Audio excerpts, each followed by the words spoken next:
So we're going to talk a little bit about fear, understanding it, dealing with it, and embracing, recognizing the truth that we are actually not alone. But that's the second part of the message this morning.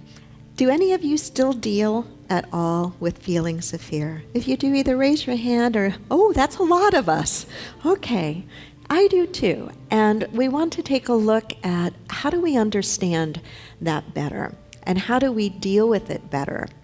Some of the homework assignment that I had suggested last week that we practiced throughout the week had to do with really paying attention to ourselves and noticing when we begin to feel an internal tightness and when we begin to constrict or contract or pull away from life.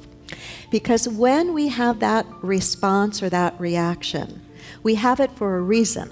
Something has triggered us, something external has triggered us, and rather than finding a way to be with it in openness and in wisdom, we shut down and we tighten up and we pull back. And when we do that, we are literally strangling the possibility for larger ideas and the possibility for a more creative way forward.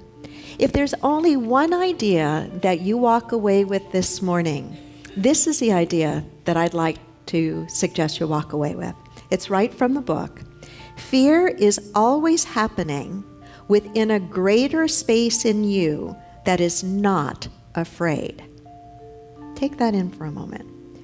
Fear is always happening within a greater space in you that is not afraid. As soon as we really remember that, then whatever it is that's triggering that feeling of tightness and constriction and fear and struggle is seen and experienced in proper perspective. A piece of understanding our fears is looking beyond the thing that triggers the fear to what's beneath the experience of the fear, the why of the fear. And when we can get a little bit of clarity on the why of the fear, we will be able to deal with it much more effectively and not just deal with that particular trigger that triggered the fear, but we will be able to deal then with all of the times that those triggers touch that particular core fear. I'm going to read something to you from the book, and then I want to share a little bit about some of my own experiences around fear. So Mary O'Malley writes, if you are honest with yourself, you'll see that most of the time you are pushed, pulled, prodded, and engulfed by thoughts and feelings that have been with you since you were very young. The longing to be liked, to be perfect, to be the best, to be safe, to be in control, to be right. The belief that you are less than or not enough. The sense that if only you were able to change yourself and your life, then everything would be okay. The stories that these beliefs spin in your mind may change over the years, but the essence of them is the same as when you were young.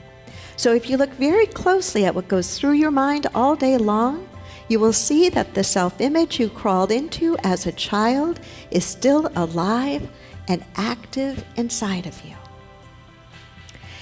So being able to transcend those fears that the storyteller in our mind constructed when we were very young requires understanding not just what's triggering the fear, but what the fear is really about.